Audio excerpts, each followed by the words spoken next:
Hi everyone, I hope you're all doing great. Well, today I want to switch things up a little bit and talk about something that's really close to my heart: martial arts. Specifically about a man who changed not only the world of cinema but the world of martial arts forever. As you may know, I'm talking about Bruce Lee. Many of us grew up watching his movies, and he still inspires millions of people, even today, and I'm no exception. But today I want to talk about the real Bruce Lee, not the one we saw on big screen, fighting 20 guys at once and blah blah blah, but the man behind the legend. I want to talk about the system he created, which is called the art of Jeet Kune Do. I also want to mention what actually pushed me to make this video, alright? A couple of days ago, I came across a video from one American martial artist, or let's better call him, the guy who studies martial arts, alright?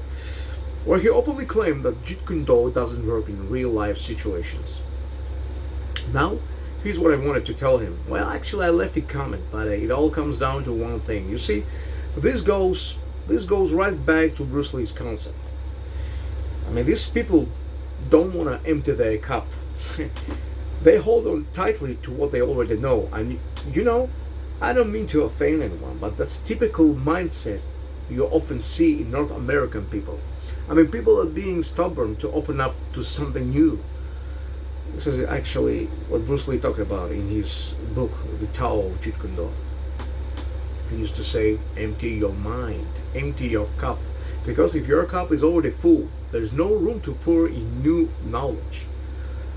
And that's a problem. I mean, too many people are stuck in their ways. Well, now I want to point out something else. These days, we see so many schools calling themselves Jeet Kune Do School, Jeet Kune Do Academy, etc., etc., etc. But, guys, I don't want to disappoint anyone. But honestly, that's not what Bruce Lee was aiming for. If Bruce Lee were alive today, I don't think he would like it. I mean, you see, that's exactly what he refused. That's why he refused to call his system or philosophy, let's say better philosophy, give a name of Jeet Kune Do or something like that. Because he never believed in word style. He never believed in that word. Even the word system doesn't really fit it. I would rather call it the concept of combat. That's what the way of the intersecting fist is. Now let me explain something. Bruce Lee started learning Wing Chun. We all know that. He trained under Ip Man's supervision, as we say. Alright? But here's what many people don't know. That after, what happened, what was the turning point in his life? That was the fight with one Jack Man. The man who was representing the traditional Chinese schools like Shaolin and others. At that time, Bruce Lee knew only Wing Chun, nothing else. So, matter of fact, Bruce Lee won that fight, but he was completely exhausted. At that time, I mean, yes, as I said, he knew only Wing Chun. And today we see so many Wing Chun video clips about Wing Chun schools, like the masters, they just showing off their techniques and doing this stuff, It looks amazing. It looks very spectacular. But for people, I don't want to praise myself, but for people like me, I mean, I've been in martial arts for a long time already. I know that this is just I'm sort of my French, this is bullshit. Nothing else, man. It doesn't work. Well, don't get me wrong, Wing Chun does have techniques that really work. Yes, it has. But there's also, so many, as I say, what stuff, I'm saying this as someone who practiced Wing Chun myself.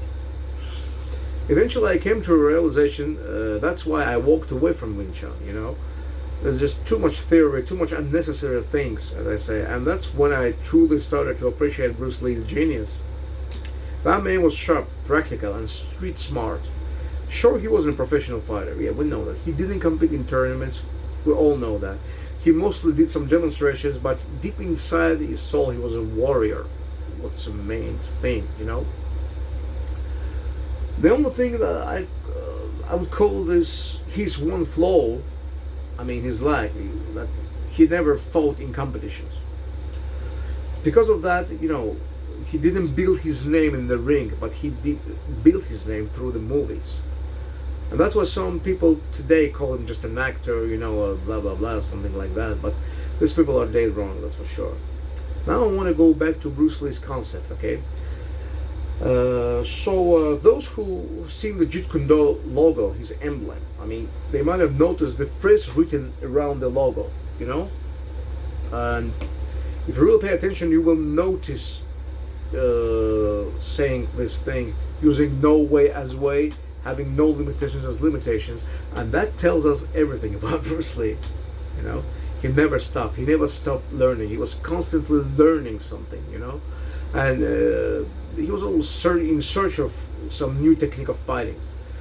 A great example of that comes from one of his closest friends and his student named Danny Inosanto, who said that every single week Bruce would come up with something new techniques, new ideas, new way to express movement, and you don't even have to look far to see that. I mean, it's enough. It will take you some time to rewatch his movies, all right, and you will notice that, Bruce Lee, with every movie, he changed his. He didn't change his technique completely. He added some new elements of fighting into his technique. Okay, especially in his final movie called Enter the Dragon. That's a perfect example of the evolution. Remember the opening scene where he fights Samahung? Bruce is wearing gloves that look just the same like in MMA stuff, in that short scene, you can see elements of Jiu-Jitsu, even Aikido. He locks the arm, he controls the distance, he adapts, he throws, and so on, so on. That's pure Jeet Kune Do. So honestly, I believe that if Bruce Lee were alive today, well, he would have naturally evolved into what we call MMA, right? Even Dana White called him the father of MMA. And you know what? He was right, because Jeet Kune Do is not a limited system.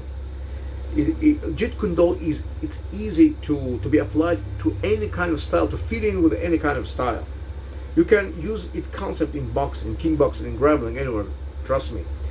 If you really pay attention, you will notice it's in many fights we see today. Let's take for example pro boxing.